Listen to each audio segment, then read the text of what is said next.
ყველამ ვიცით, რომ ინის სტიქიები ერთმანეთს ეწყობიან, იანის სტიქიები ერთმანეთს ეწყობიან. ინის სტიქია იანის სტიქიას არ ეწყობა. ეს ისედაც ისე ცნობილი თემა არის, თუმცა აქ შეიძლება დაისვას კითხვა რატომ ხდება ესე. იმიტომ რომ მაგალითად ცეცხლის სტიქია ეწყობა ჰაერის სტიქიას, მიწის სტიქია ეწყობა წყლის სტიქიას. და რატომ ხდება ასე? რატომ ეწყობა ცეცხლი მაინც ჰაერს და არ ეწყობა მიწას და წყალს? ზოგადად ჩვენ ვიცით, რომ ცეცხლის სტიქია არის ძალიან აქტიური, შესაბამისად ცეცხლის სტიქიას აქვს ძალიან ბევრი ენერგია, რომელიც უნდა მიმართოს სადმე, ძალიან აქტიური არის და ჰაერის სტიქია ამას ავსებს იმ მხრივ, რომ ჰაერის სტიქია ძალიან ბევრს ფიქრობს.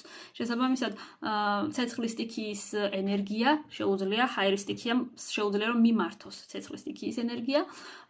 როდესაც ცეცხლის სტიქიას აქვს ძალიან ბევრი იდეები, ჰაერის სტიქიას აქვს ადაპტაცია. შესაბამისად, ჰაერის სტიქიას შეუძლია ცეცხლის იდეების ადაპტირება გარემოს, რომ მიუსადაგოს, ესე ვთქვათ, და შესაბამისად რეალიზაცია იქნება უფრო მარტივი. ანუ ჰაერის სტიქია ავსებს ცეცხლის სტიქიას.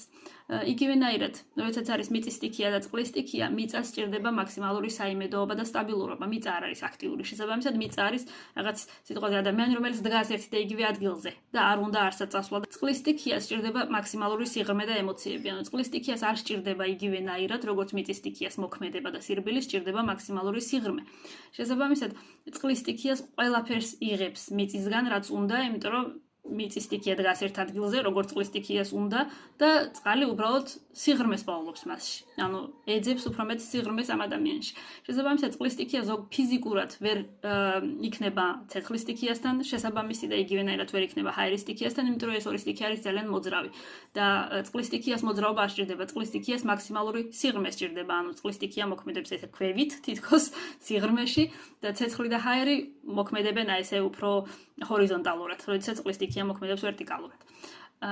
შესაბამისად, წყალი ვერ ეგუება იანის სტიქიას ვერანაირად, თუმცა ზოგადად ითვლება, რომ წყლის სტიქია მხოლოდ წყლის სტიქიას ეწყობა.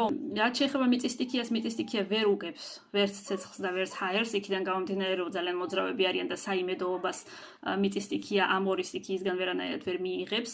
ცეცხლის სტიქია ვერ ეწყობა წყლის სტიქიას და ვერც მიწის სტიქიას, იმიტომ რომ ცეცხლს სჭირდება აქტიურობა და მოძრაობა და მიწის სტიქია ვერ მისცემს ამას.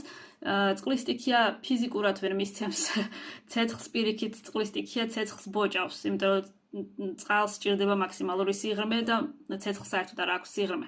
ცეცხლს აქვს მხოლოდ აქტიურობა. ვრცელდება მაქსიმალურად, ზედაპირულად და წყალი ითხოვს სიღრმეს. შესაბამისად, ცეცხლი იხრჩობა წყლის ამ სიღრმეებში.